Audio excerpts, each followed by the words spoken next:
with the Retro Hour podcast, and we're here today with the Beast. Yes, this is Beast of Quartex, and this is going to be a really interesting episode because we're going to talk about BBSs and bulletin board systems. The largest one at the time, actually, Arcadia, which interestingly got raided.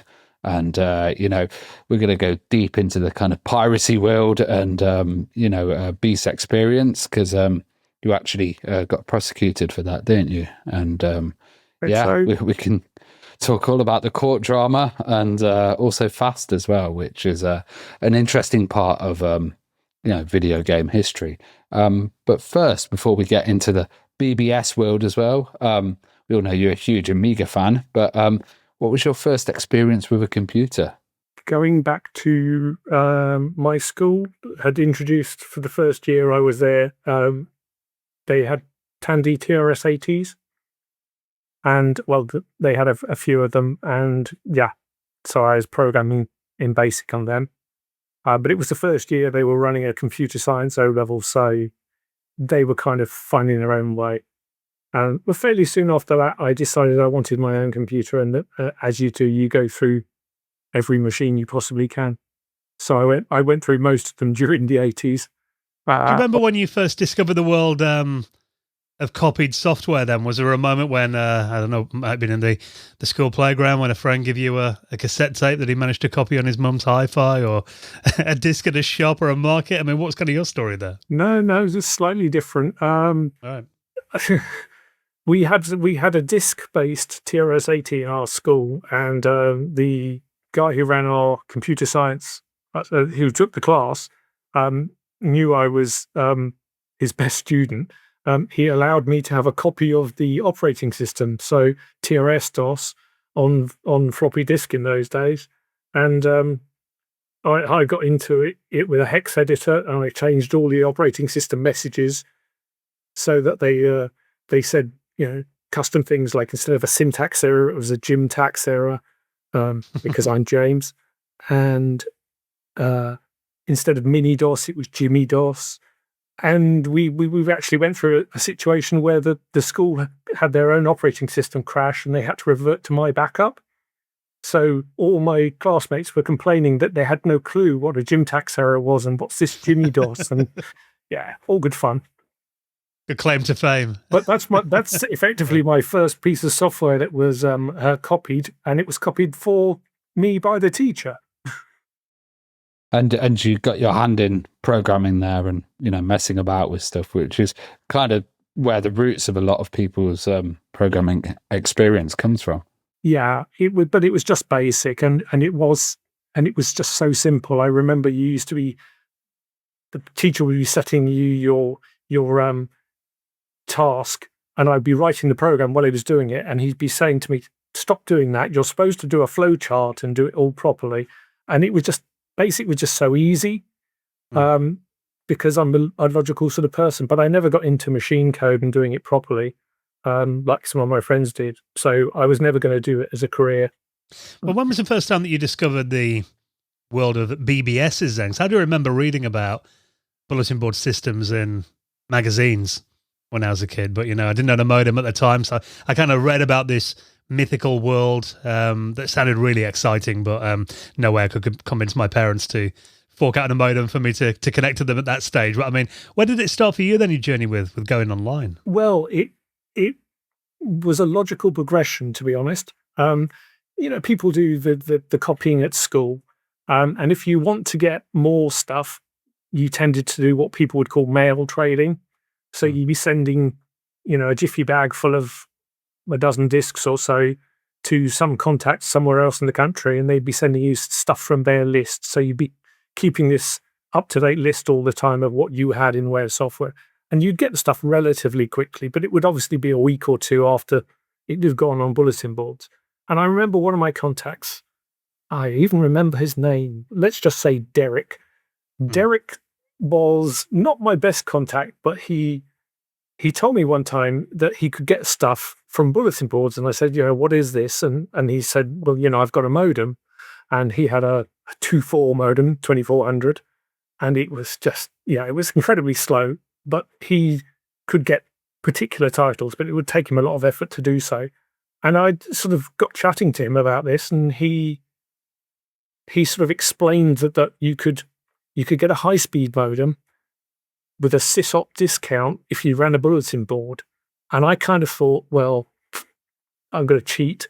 I'll claim to be running a bulletin board. I'll set up a fake bulletin board just for the purposes of getting a cheaper, higher speed modem. So in those days, it was Miracom, but it's later. It's also known as US Robotics, and it was the HST courier. And I remember it cost me the grand sum of £450. That was discounted from 600 plus. So it was worth faking the bulletin board just to get that. But then I realized that they couldn't actually check that I had a bulletin board, so I had to physically set one up. So I kind of set one up, and then I thought, I might as well just do this. And my friend Derek got me onto another bulletin board in the UK, which also got unfortunately raided. A board called Treasure Island, run by a guy called Executioner. Jonathan Morris, I think his surname was. Lovely guy. Anyhow, his was the first bulletin board I downloaded a piece of software from, and I remember it was actually the game Paradroid 90. Good choice. Because I really liked the look of it. I'd never had a Commodore 64, and I wanted to play Paradroid. And I had no credits on Jonathan's bulletin board, but I just said to him, I'm completely new to this. Can you help me out? And he said, okay, I'll give you some free credit, but this is how it works. You have to upload and download according to a ratio. At least that's how it works for the noobs. But when you're a better status, you get a disabled ratio, so you don't have to upload or download. You can just do what you want. That was the thing. They were quite hierarchical, weren't they? Bulletin boards in the level that you operated. Like you said, with the noobs, starting off on that, you've got to share as much. Quite reminds me of torrents and seeding and leeches and that kind of philosophy. It's quite interesting. Were you aware of that hierarchy, or did you? They make you aware of it very quickly. You normally have to sign up for a series of rules on a bulletin board, and I'm talking about pirate bulletin boards. I just skipped the legit bulletin boards and went straight to pirate bulletin boards, and there is this sort of hierarchy: SysOp, co-SysOps, so the guys who help run the bulletin board, people in the group that the bulletin board is affiliated to. And the reason you choose to be affiliated is because the group will call your bulletin board and upload their releases and other stuff to you. So you kind of get support for being in a group. And that, of course, gets you involved in the whole world of the cracking groups. Well, was Derek kind of your entry into this thing? I mean, it obviously sounds, I imagine between the TRS, DOS, Piracy, and then getting into the world of games then, was there like a kind of a local kind of piracy scene around where you were then? And how did you find out about the pirate bulletin boards then? Because I can't imagine they were listed in like a Commodore format or anything like that. No, but you used to see the telephone numbers on the cracked throws and things like that. Yeah. I should point out, smart people should find the Supercars 2, the cracked version, and press the help key. If you press the help key and you've got the crack, it will load up a hidden trainer that one of my groups put in. But most people didn't even know they had the trainer on the cracked version they got. But nice. That's another story. But yes, you get the numbers from those locations. You get them through group contacts. But pretty much Derek got me into it. But as soon as I was on the bulletin boards, it was not by Derek, but he largely became irrelevant because I kind of got into it myself. And then you get into joining a group, and once you're in a group, it's you're into the whole process of the piracy scene. And I guess this was all around Amiga. We met at an Amiga event, actually. So yes, and we love Amiga. But I was wondering what appealed to the cracking groups and the piracy so much about the Amiga platform that they seem to kind of flock to it and own it in a way. Yeah, but there were piracy groups on every platform. I didn't have a Commodore 64, but there were millions of groups on Commodore 64, and we've all seen loads of great crack intros and demos and things on the 64. it was the same on the Atari ST. I had an Atari ST before the Amiga. So, yeah, it wasn't the Amiga that particularly attracted piracy. I just think a lot of people who'd gone through that journey from the Commodore 64 settled on the Amiga. Mhm. It was a great machine. I mean, I remember I had an Atari ST and I went into the Cambridge computer store one day and I was outside their store and they had a demo running of, it was Blood Money, the intro of Blood Money, and it has the amazing asteroids coming out at you, from the sort of the screen towards you. And I was absolutely blown away by it. And I thought, I have to have this because I'm a bit of a space geek. And, I bought an Amiga 500 that day and I sort of played with it for a couple of days. I started getting my pirate software via the mail trading. And then, I'm a slightly obsessive personality. So I decided an Amiga 500 wasn't enough. I got to get the best Amiga. So I then coughed up £1,500 for a 2000. And then, I don't know, actually, it was only about 800 for the 2000. Another 750 for a hard disk. And then, and it just, then it becomes another 500 for an Excite. And I was just, chewing through the money to get the best Amiga. And then you start collecting all the software. And I think I've actually thought about this quite a lot recently, that my behavioral personality is very much about obsessive collection. I mean, a lot of people, are a lot of people involved with computers, when not they'd admit it or not, have autistic tendencies. And that tends to lead to this sort of obsessive collection. And I never really realized it at the time, but for me, it was all about collecting the titles. I rarely played them. I did pay for the games that I played, but there are probably only half a dozen games that I played in all those years of owning an Amiga. It was all about the collection and the running of the bulletin board. And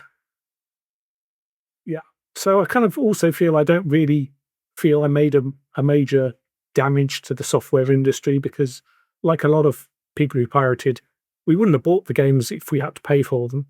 And the games that we did want to play, we paid for. There was always, I remember reading, disc magazines. Like Grapevine was a big one. Because, the demo scene and the piracy scene were very closely linked. And I always remember reading that then, they'd always say, if you like the game, go out and buy it. It always felt like there was, it was ethical in a way, that they wanted to support software developers who put the work in and did put out a good game, but also on the other hand, wanted to kind of punish, people that did a lazy job and maybe did ports of ST software to the Amiga without any enhancement, or release terrible games that cost 25 quid of your pocket money. I mean, do you think there was a bit of that kind of, a bit of kind of ethics there in the piracy scene? Definitely. Cortex, who I was in, and I was in a number of groups, but Cortex is the one that feels like home. We had the message about, if you like this game, please buy it. And we kind of all lived that. But I think in a lot of things, there are rules in the scene. This is the interesting thing about it. I mean, even the scenes that are operating today, they have codified, written down rules about how releases are done, etc. So we didn't have them written down in those days, but there were rules people went by. If for example, one group put the release out first, then you didn't put your release out unless their release didn't work. And people occasionally broke those rules. I could tell you a good example of that if you were interested. Yeah, tell us. There was a game called Heimdall. Interesting enough, I called my cat Heimdall. But the game Heimdall, by Core Design, I think it was on a number of discs, and it was cracked. It was actually cracked in reality by Cortex first, but Crystal also cracked the game, and Crystal had better traders than Cortex had. Traders were the people who would send it from one bulletin board to another, and we actually uploaded our crack of Heimdall to Crystal's world headquarters to prove that we'd beaten them. And they'd obviously done a lot of work on their crack, and they weren't very happy with that. So they deleted the uploaded file from their bulletin board to pretend that it had never been there, and then proceeded to release their game. But the clever thing about it, and there's a sense of pride about it, our cracker did a better job than their cracker.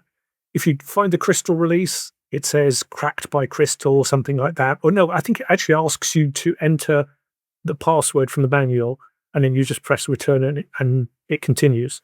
If you find a Quartex crack, he removed the whole routine, so you don't even see it. So it actually plays to you like an original without any protection. And I always thought that was a cleverer way, a neater way of doing the crack. To me, I think they were kind of like, they were like artists and like a band, essentially, like these groups, because you had, a musician behind there for the crack-tro, you had someone doing graphics, you had someone doing the actual physical cracking, then you had all this like management and stuff going on in the background as well, with like couriers and traders. Can you tell us about the different roles that were in some of these groups? Well, you've listed most of the roles. There are a number of things. Obviously, the first thing you have to do to get a crack is you have to get the original. So there's the original suppliers. So they'll be listed as, original from or supplier or whatever.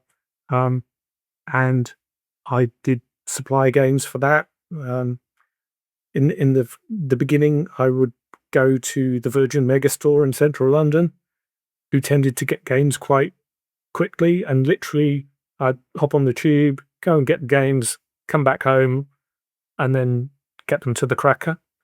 And then later, we upped our game by having the account at Centresoft, which was the distributor of the games. So they would actually get them a couple of days before the Virgin Megastore. So if you could go to Centresoft, literally on the day the game came out, at the distributor, we would have the game, we would have it cracked. And in fact, that was one interesting thing that where one of the unwritten rules was kind of broken.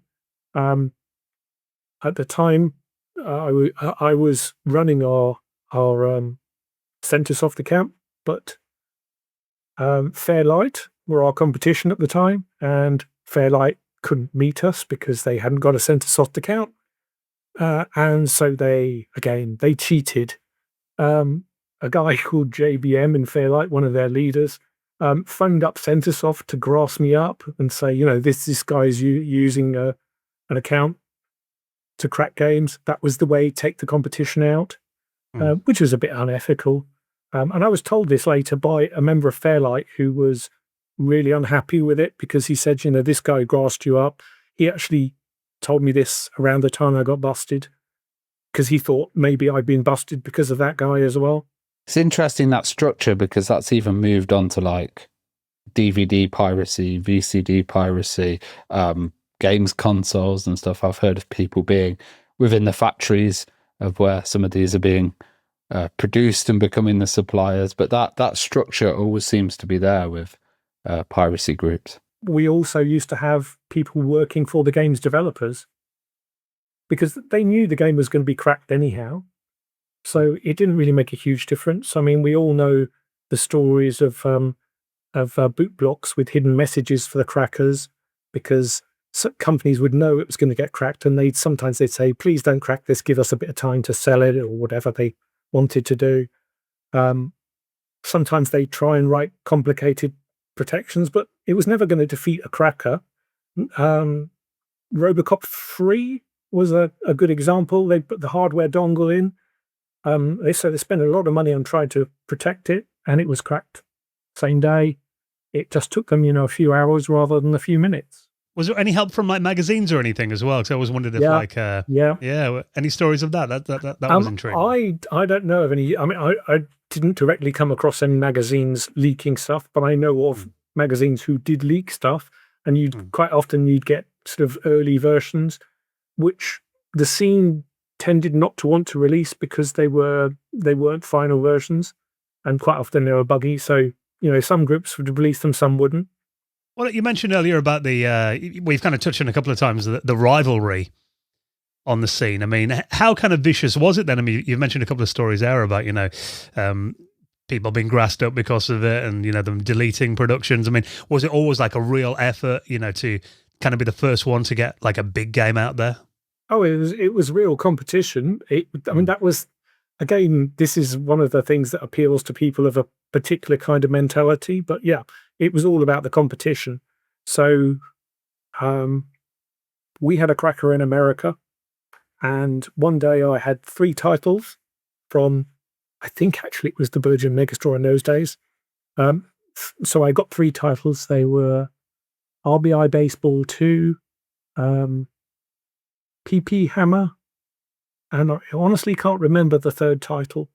But when I got them to home, I started warping them up, because in those days that was a way of archiving them and transmitting them. So I started warping the first disc, and then I uploaded it direct to our cracker in the States, of course, via illegal methods, because that was part of the way these things worked. And I uploaded it here, and then I started on the second disc. And before the second disc had got to him in the States, he had cracked the first disc, he had archived it up, and was ready for me to download it. And I had to say to him, what do you want me to do? Do you want me to download this first crack and get it out there? Or do you want me to upload the third one? And he said, and that day we were beaten on PP Hammer. It was cracked by Crystal. I know the guy who cracked it, and he was actually the one who told me that the guy in Fairlight had grassed me up, because he was ethical. But yeah, it was fierce, the competition. We got RBI Baseball out. That was our first title we got out, and the only reason we got that was because the cracker was American. He liked baseball. He said, send me that one, baseball game. So I thought it was a shit game, and it was a shit game, but he wanted it, baseball. I was wondering as well, was there like a sharing of information on there? Because there's stuff like using phone cards and conference calls and ways to kind of hack and freak and do these kind of early tricks.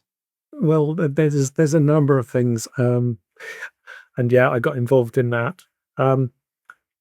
There's the black boxing, the blue boxing, AT&T calling cards, PBXs. So there are all of these sort of ways of making free phone calls. The black boxing was reasonably popular in the UK, and that was basically a system where, in the old days of the phone system, it was not particularly clever. And the way it would work out how to charge you was on the basis of when you pick the phone up to answer the phone call, there would be a current change on the line, and that current change would signal the billing of your call.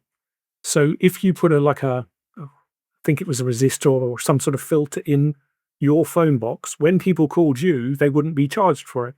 So I knew a guy locally who did that. And what he used to do, it basically meant anyone who called his bulletin board was calling for free. So a free bulletin board, everyone's going to want to call, aren't they? And but a number of people were busted for that by BT in the UK. My friend was quite lucky; he didn't get got by that. But most of the people in his group were prosecuted for theft of electricity. So that's the black boxing. The blue boxing would be, you would dial a telephone number, 0800 890055, talk to the Brazilian operator. The minute the Brazilian operator picked the phone up, you would click on your piece of software. It would send a tone down the line, which would seize the control of the line. This was on the digital lines. And then once you'd seized that trunk line, you could dial anywhere in the world free of charge. So, of course, we all used to do that. And in fact, when I got raided, there was a screenshot taken by the police of my computer with a blue box piece of software loaded up. And in fact, that was the thing that caused me to change my plea. Originally, we thought we could defeat their case because there were lots of flaws in the police case. But when that came up, it was clear that they just wanted to get me for anything they could get me. And I remember it It's quite a big thing playing with payphones and phones at home as well. Even, the 2600 Quarterly magazine still has a gallery of payphones around the world in it today, which is, kind of connecting to that legacy. Yeah, that whole Phreaking and initial hacking, and then going into kind of seizing the phone line yourself when it went digital. Well, that was a very convenient way to get free calls yourself, but before that was available, the most common way we would make free phone calls would be using AT&T calling cards. So you would dial the AT&T operator via a free phone number, and then you key in your AT&T calling card. And of course, these calling cards, they're stolen.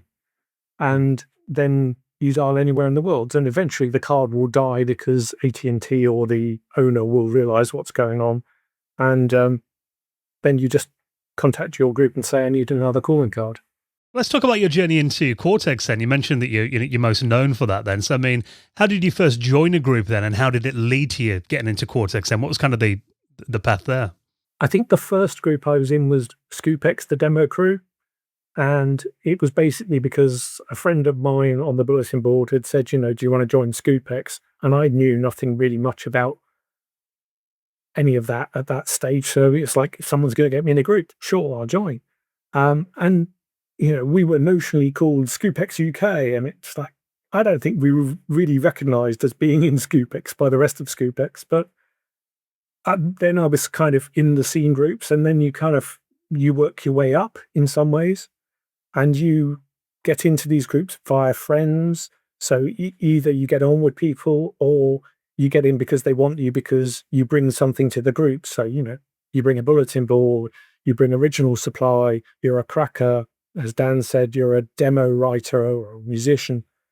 So you fulfill a role to the group. Some people would be in the group just to fund it, literally. They would pay to be in the group so they could say they're in Quartex, and they would contribute to buying the originals. It's effectively, it's like a business or a small, well, it's a criminal group. Would anybody also contribute for hardware? As a SysOp, I wouldn't get free hardware. I know some people have said that they would, but the gist of it was I wouldn't have to pay anything for the originals, and I could kind of dispose of them as I wanted. So, I suppose that was good. For me, the benefit of being in the group I would get more callers, more notoriety from my bulletin board, that kind of thing. You could have pay customers on your bulletin boards. Because I had 5 telephone lines, which was more than anyone else, I could support a number of people on the bulletin board who never would upload. They'd just literally pay to download every month. They'd send some money. So yeah, there was that. What kind of hardware were you running then to support 5 lines on? What was kind of your setup then you had at that time? I knew you'd ask that question. Yeah. Amiga 2000, a 68030 accelerator at 50 megahertz with 8 mega RAM. I think it was 8 mega fast RAM.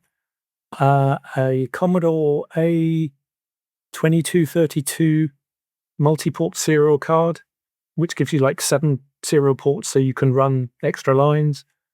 And lots of hard disks. One of my co-sysops used to work for a hardware company, someone like Acer or something like that, and he used to come across hard disks and things at work that used to make their way to my bulletin board. So I actually had, I was going to say 2 terabytes. It wasn't. It was 2 gigabytes, or is it 2.5 gigabytes of data? It was a lot then. It was a lot then, Yeah. because some of my competitors were running on 20 or 30 megabytes. So it was quite a lot. It was good I didn't have to pay for it. And my running costs for the phone lines and everything were paid for by the pay accounts on the bulletin board. But interesting enough, I was our local cable company's first business customer. They had to make me a business customer because home users don't have 5 or 6 telephone lines at their house. But I actually had their business director come to my house to sign me up. All good fun. I guess he didn't know what you were doing, yeah. And you just thought, great, we've got some Yeah. business. Yeah. Did you give him elite access? And God no. You don't give elite access away. I was wondering then, was there like a kind of background interface? Was there a regular standard GUI as you went on there, and then Yeah. there was a kind of reveal of the BBS and what was actually behind the scenes? Well, most of the elite bulletin boards for the Amiga scene would run Ami Express or some clone of Ami Express. So I think at one stage I ran Sigma Express, which was written by a guy in the cracking scene, which was a version of Ami Express. And there was another clone. I think I tried it very briefly, but generally Ami Express. At one stage, in an attempt to save the relationship with my fiance at the time, the bulletin board was rehoned out of my house and to my co-sysop's house. And at that time, we ran it for probably about 6 months on PC Express. But the way they were operated was all very similar. You would log on, and the first thing you would see would be a sort of standard disclaimer, which would say something along the lines of, by accepting these terms and conditions, you agree you will behave appropriately, you won't grass me up or whatever, that kind of thing. Whether or not those things had any legal standing was another matter, but that was the standard thing you get first. And then after that, you'd get the sort of scrolling up your header for the bulletin board and your standard sort of menu of all the things you can do, join conferences for, like, say, Amiga stuff. I would have Amiga, console, PC stuff on my bulletin board. Some boards would just be Amiga. And how did you manage to get the word out then? I mean, I imagine you mentioned those kind of mentions in crack throws were a very popular way of doing it then. I mean, did you have to kind of form relationships with other people to get them out there, or was it just on your own productions? No. How did that kind of work? If you're in a group, the group's job is also to publicize you. So yeah, you might be publicized, and there's a certain degree of irony in this. Sometimes they just publicize your existence, but not give your telephone number because they think you're too elite to give your telephone number out, and people have to go looking for it. Or sometimes they just put your telephone number on it. The supercars that I mentioned earlier, when you hit the help key for that, it says, call our BBS.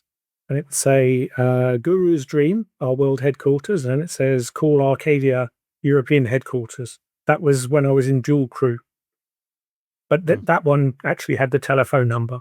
I was wondering, was there a release that people were just going nuts for? Like one that you really remember, just loads of people dialing up for and everything going a bit crazy? Well, they wouldn't dial up for it because they wouldn't know it was there unless they dialed up.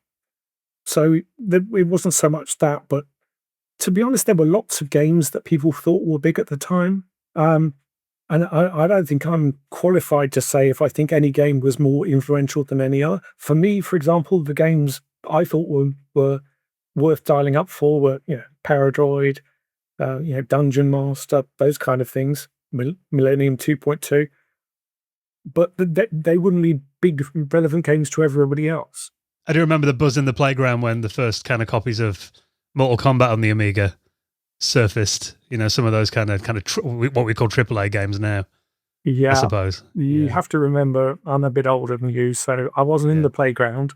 Yeah, I was already working and a grown man at the time, so the buzz on the playground wasn't the same for me. I've never been that into the fighting games. I mean, I know Street Fighter 2 got a lot of people excited on consoles. It never greatly appealed to me, but yeah. Yeah, you wouldn't have been able to justify 5 lines at your parents' house, would you? Yeah, good point. Well, when I started the bulletin board, I was temporarily living at my parents' house because I'd sold my house and moved back down towards the London way. And I started running a bulletin board just part-time in the evenings after 9 o'clock. And we had so many people calling outside of those hours, even though it was advertised as after 9 o'clock. And we'd get weird guys calling from Sweden saying, where's the bulletin board?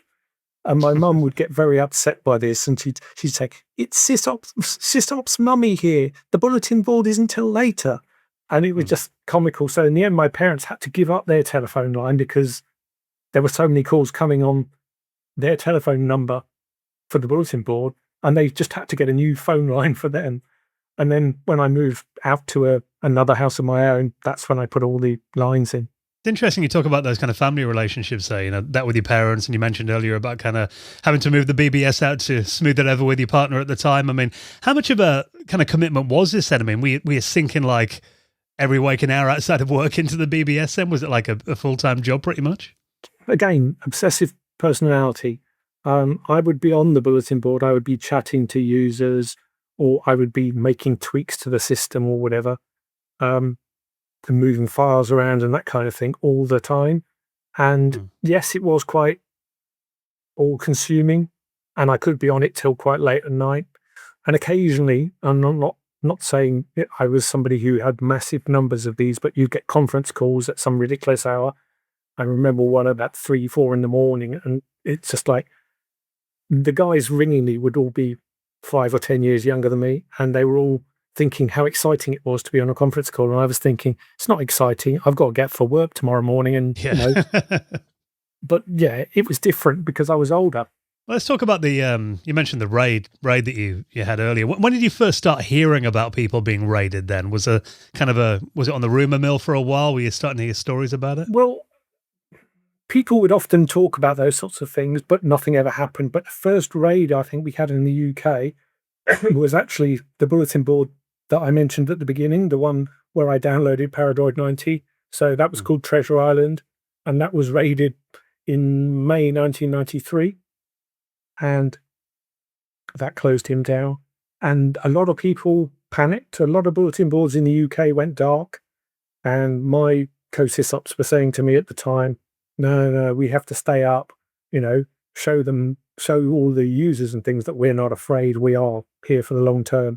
And so we stayed up, but I think I actually did take it down for about an hour because I was initially a bit twitchy like a lot of people, but there were some boards that stayed down for, 3 or 4 days. And then kind of people realized this wasn't a global thing. It's just one that they'd managed to get. And then it was 7 months later that I got raided. And I don't think Fast actually raided many bulletin boards. They just wanted to be seen to be doing something for their paying subscribers. The software companies, they put a certain amount of money into fund Fast. They wanted to see some sort of activity. Was there a lot of paranoia in the scene then at that time, and people suspecting people were moles or passing on information or anything? No. I don't think people were generally worried about moles, but you always had to be vetted one way or another when you joined a bulletin board. You'd have to give references, you'd have to give things like telephone numbers, but people generally wouldn't give telephone numbers. But yeah, references were common. You'd also be asked a number of questions about the scene normally as part of the sign-up process. So people would, what do these letters mean? QTX. If somebody doesn't know that, they're clearly not the right kind of person to be on a pirate bulletin board. But no, I don't think we were particularly worried about our people and sort of informants and that kind of thing. But yeah, ultimately, what got my bulletin board was Fast got onto it. They got access, and they, and in fact, this is one of the reasons they could have lost their case, was because the way they obtained their evidence was illegal. What was the story there then? Well, if you obtain your evidence by deception, if you said to somebody, "Oh no, I'm not a police officer," and then you did something, that would be obtaining evidence by deception. So it could be knocked out in the court by any good barrister. And kind of like entrapment. Exactly, yeah. And I had a barrister, a QC as well, and a solicitor.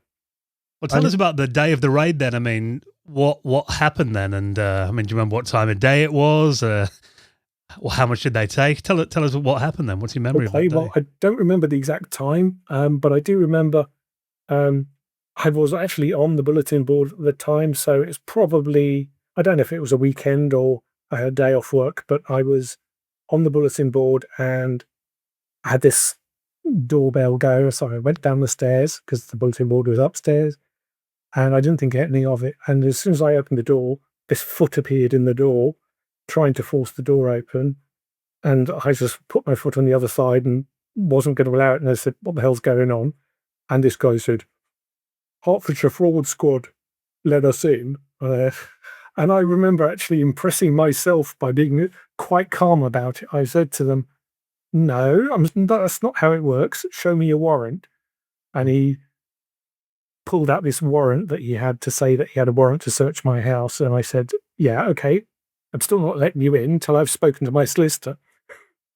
And I phoned up my dad, who actually worked for one of the biggest firms of solicitors in London at the time, and said, "Do I have to let them in?" And my dad said, "Yeah, I'm afraid you do." So I did, and they sort of burst in. There was probably about 5 police officers. Some of them were in uniform, some were plain. And there was Mr. Loader from Fast, John Loader, who's an ex-police officer. And they basically set to searching everywhere in the house. And I said, "Look, if you want to tell me what you're looking for, I'll tell you where it is."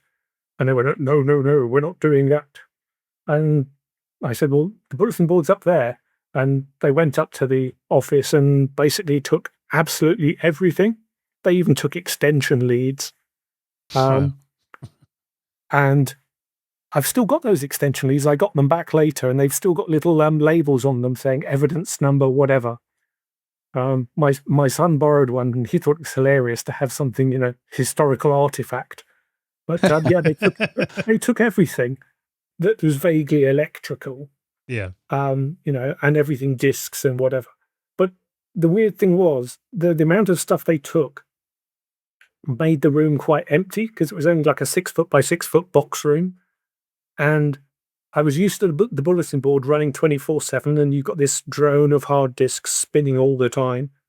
And then there was silence, and it almost felt like somebody had died. But yeah, they took it away, and I obviously contacted various people I knew and said, get the word out that I've been raided. And I had a number of really nice phone calls from people. I had the phone call from one of the other crackers who said to me, he thought he knew who'd grasped me. And I had phone calls for a couple of my users, all sorts of really nice offers, people saying, can they help out with legal costs and stuff like that. That was quite nice to receive, that level of support. Well, were your parents aware then? Because you mentioned your dad was working for a legal firm. Was he aware of, how big it was? Probably. Let's just say I think they chose to be blissfully ignorant. They knew it wasn't quite legal, but I was 27 at the time, so he's a big boy. He can take responsibility for his own things. My parents were always about, empowering their children. So, I had that to deal with. But I got legal. Well, I was going to say then, so after you got raided, what's kind of the process then? Is it just kind of the waiting game until they kind of get back to you with like a court date? I mean, you obviously mentioned getting legal aid there. I mean, what's kind of the process then of kind of building up your defense? They do the thing of telling you that they want you to come down to the police station to make a statement. So, I got a solicitor at that stage. So that was my first legal thing. And that was under legal aid, which was, I'll kind of highlight the stupidity of all of this, because the amount of money they spent on trying to get me was probably miles higher than the amount of money that I cost these software companies over time. But somebody suggested to me that, or in fact, one of my legal teams suggested to me that this prosecution had probably cost $500,000. Wow. In total, because of all the legal fees and whatever. But yes, I was summoned to the police station in Watford to be interviewed with my solicitor present, and it was hilariously funny, actually, because they said to me, "Oh, you operated the bulletin board," and my solicitor had said to me, "You just no comment everything." So I was no comment, and they keep going with all these questions, and I was no comment. And then they asked me one, and I wasn't quite sure. I said, "Sorry, was that meant to be a question? I'm not sure." And they said, it's a question. I said, oh, no comment then. And it was just a pointless exercise. But I'm told that, if the only point of a police interview is to allow you to entrap yourself. So yeah. that was hugely pointless. They had to get expert witnesses because the police had no idea of, what a computer was. So actually, I knew one of the expert witnesses. One of the expert witnesses was actually involved in the scene, which was quite funny. Pretty amazing. Yeah. I also, you mentioned that there was some press as well, like local newspapers and stuff that wrote about it. What was that kind of like, seeing that come out? When it went to court, there were press reporters at the court, but it went to two courts. You start off in the junior court, so you start off in magistrates court, and magistrates court just looked at it, said, too complicated, upstairs to Crown Court. So I went to Crown Court, and potentially that gives you a bigger range of sentencing options. But the people at the Crown Court reported on the story. Now, Amiga Format had an article about it, not very long, a few inches of story about it. My local paper had a report on it, because it took 3 years from being raided for them to actually bring the court case. It was awful, that whole period of waiting, because it affected my job. Initially, I was not suspended, but I was on temporary promotion for many years, and they had to be seen to be doing something, so they took away my temporary promotion, and then my boss gave it back to me about a month later. It was just like a slap on the wrist, but they tried to also bring my workplace into it because we had telephone lines at the office. I don't think I'm going to say any more than that for fear of incriminating myself. Yeah. But they contacted my boss and said, we think he's using your work phone lines to call bulletin boards. And by that time, I was going by a different handle, and the headline in the local paper said, Daffy Duck sold pirate software, which was, quite funny. And then it described me as the slim, bespectacled internet surfer. And it's like, it had nothing to do with the internet. It was just a really crap piece of journalism. Sounds like a local paper journalist. Yeah, but I've got the article still, and I pulled it out from. You can actually search these sort of things on archives, so I could go to it and get a microfiche out, and then I've got a photocopy of it. Showed it to my son, who thinks it's hilarious. It actually came out to be quite useful in later life because. Technically, after I got convicted, and we can talk about that if you want, but after I got convicted and it was all done and dusted, that meant I was a convicted offender. So legally, I have to declare that if I go for jobs. So I declared it on one job, and at that stage, I'm not even sure I needed to declare it because it was a spent conviction by then, but I declared it anyhow, and the guy said, oh, thanks for telling us that. And I said, are you concerned about it? And he said, no, it just proves to us you really do know about computers, and that's what we want you for. Yeah. So it was actually a recommendation. But yeah. Yeah, it makes sense. I've heard so many stories of like former hackers becoming security experts and everything, and it makes sense that, exactly the guys that know it best. Yeah. So, let's talk about the conviction then. So, do you remember like sentencing day? What were you charged with, and what was kind of the punishment then? Well, like I said, they were trying to charge me with absolutely anything. It was a question of throwing as much shit as you can and seeing if something sticks. And we were, I think, 3 days into the trial, and like I said, QC. Barrister. I had a barrister who took on the Prince Philip's Prestel hacking case many years ago. So Alistair Kelman, who's a specialist computer barrister, I had him, and I had a solicitor. And it was going fine, and we had lots of good arguments to use when we got to it, but they were going through their evidence effectively to start it all off. So they're making their case. And everything was good because we could sit there and say it's entrapment, it's illegally obtained evidence, etc. So we were reasonably confident. And then they pulled up the photos of the blue boxing software, and then it became completely They also found a couple of emails which said things like, I'm clearing out some hard disks. So I've got a 500 meg hard disk on sale, and I'll leave it full of wares for you. So that was not a great look. So it wasn't beginning to look so good at that stage. And when it was apparent they were going to get me for something, one way or another, it was going to be, theft of electricity or whatever. The main charge they were going for was conspiracy to distribute copyright material. And there was no conspiracy, although I think they're saying that because a group was involved, it was a conspiracy. So I spoke to my barrister and said, look, I can see the way this is going. They're firm enough and eventually something will stick. What happens if I change my plea from not guilty to guilty? And he said, I'll go and find out. I'll have a word with the judge. So he went to talk to the judge and sort of to get an idea of the indicated sentence, and came back to me and said, you're going to get community service. And I said, right, okay. So I phoned up my employer and said, if I get community service, will I lose my job? Absolutely not, they said. So I put my hand up and said, fine, I changed my plea. So I basically have to stand up in court, and because you tell them you're going to change the plea and they make you stand up in court, and then you say, we understand you'd like to change your plea. What do you change it to? Guilty. And then quite soon afterwards, I was sentenced. And I think it was 200 hours community service, plus all my equipment they still had. But to be honest, by that time, it was 3 years they'd had my equipment. They'd been holding on to it. It lost all value. The Amiga had died by then virtually. It didn't really make a huge difference.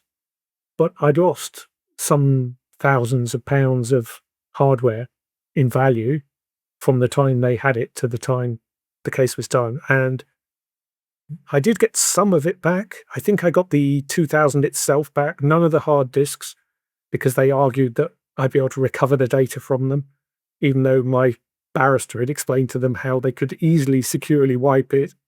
But yeah. So I lost basically most of my hardware. The 2000 I got back, I think, ended up getting sold for £80. Right. Of course, if I'd kept it, it'd be worth a lot more now, wouldn't it? Yeah, definitely. But in the attic for 30 years, it'd have been, for a bit of cash now. It's interesting, kind of, we often get told that piracy killed the Amiga. That was a big kind of trope that's put out there. It was very rampant at the time, and we've had like developers on this show before. We've had people that even work with Fast in the past, and we've also had pirates on the show. So it's good to kind of have a balance. Do you think that it kind of did contribute to the death of the Amiga? No, I don't think so. Actually, I think it contributed to the success of the Amiga. What killed the Amiga was the lack of new hardware and the management from people like Mehdi Ali, etc. I'm sure Dan's done a video about it many years ago, didn't you, Dan? Yeah. What the piracy scene did was the piracy scene got people to see what the Amiga could do. The demo scene got to show the very best of the Amiga and push it to what it could really deliver. And when people could get hold of software easily to start off with, they bought an Amiga. So that's the piracy scene encouraged Amiga sales. What you can argue about is whether or not it affected software sales. And as I said earlier, we bought stuff if we used it. I had, 500 discs in disc boxes when I got raided. I probably only dug out 2 of those discs and played them. Dungeon Master, Millennium 2.2, probably the only games I ever really played on the Amiga. Which is an amazing point, actually, because within piracy, you often have these lists of all the different versions of stuff and, different releases, and it's all about collecting that huge amount of stuff. Now with preservation, some of the software that's preserved has actually been those copies with crack throws and, pirate copies that may have actually been lost previously. Strangely enough, try not to laugh, I have a full backup of my BBS. It wasn't a backup I took. It was a backup that the police took, because they had to take this backup, because technically if they had examined my Amiga, there was a very strong argument that we could say, you've tampered with it, you've altered the data, this evidence is inadmissible. And in fact, they had done that. They tried desperately to not do that, but by booting up the Amiga in the first place, they'd already changed several files because some logs and things were automatically updated. So we had enough to defeat their case on that basis. We could say you've tampered with evidence. But when they realized they were making a mess of it, they took these backups and so I said it was 2 gigabytes of data effectively. They took 3 CDs of backups, and then, of course, they had these backups and they were going to be used for their evidence. And I had an expert witness also on the payroll talk about the amount of money spent on this case. And the expert witness needed to see the evidence, so they had to send him a copy of the CDs. And somehow they ended up with me. All right. I keep saying to people, I'm going to dig it out and put it on, like archive.org or put the bulletin board back up on read-only status. That would be interesting to see. I think it's a so. time capsule, isn't it? Yeah. It's 30 plus years. My son wasn't born when I got raided. Yeah, I don't think you'll get raided again if you put it on archive.org. You should be all right now. Well, I hope so. Yeah. Well, what's kind of been your, obviously after that, did you kind of quit the scene then? What kind of happened? Ravi mentioned you guys met at an Amiga show. I guess you're back into the Amiga now. What kind of happened there then? I'm sure you'll understand this, but the Amiga got to me in a way that no other computer has. There was something special about it. Using it was exciting. The multitasking, slick operating system. It was incredible. And you kind of have that nostalgia for that, even many years later. And so I like the Amiga fundamentally. I have this obsessive collecting behavior. I bought so many computers and things that I keep saying to my wife, yeah, I'm not going to have time to play with this. And then I end up selling them. And I've been working recently on trying to reduce my collection of computers. And I basically got to the stage where I sell 2 and then I buy one more, and then I sell 2 and I buy one more. And it's slowly coming down. But the Amiga is just the one that's really hard to get rid of. But I've not played with the Amiga that I've got at all. I've got, like the PyStorm and Gotex and all those things in a box ready for me to assemble and play with. And I just never get the time to do it. But I enjoyed going to the, where Ravi and I met at SPAG. Good advert for SPAG. Stanford and Peterborough Amiga Group. Great user group, yeah. Really nice people. No word of a lie. Everyone there's super friendly and helpful. And I enjoyed going there. And I used to go there for the first few meetings because my mum lived in Peterborough. So I used to go and see mum, go and do the SPAG stuff, and then head home back to sort of London way. And unfortunately, my mum passed away last year, and that means I don't really have access to her house or a reason to be in Peterborough. So I've not gone to SPAG so much, but I had a reason to be at the last SPAG where Ravi was, because I had some bits to pick up and some bits to sell. But yeah, they're good fun to go to. And there is something really cool about seeing new hardware. Yeah, it's like a lost world that's still kind of going on, like Atlantis or something that we still have access to. Everybody's kind of using, and it's just something really nice. And I think the community keeping the system alive pretty much for all this time, and now it's thriving again, which is just mental to see. There's some incredible hardware out there right now. Terrible fire accelerators and PyStorms and ZZ9000 graphics cards and God knows what else. There's so much out there that we couldn't even dream of back in the day. And the Amiga's still really good fun to play with. Well, James, it's been incredible to hear your story. A lot of stuff there that, I remember kind of just, someone who read about it in disc mags and that kind of thing back in the day, hearing how it was from the inside. It's been a fascinating insight. So really appreciate you coming on and being our guest this week, and hopefully we'll bump into you at a future Amiga show at some point. Cool. Thanks very much.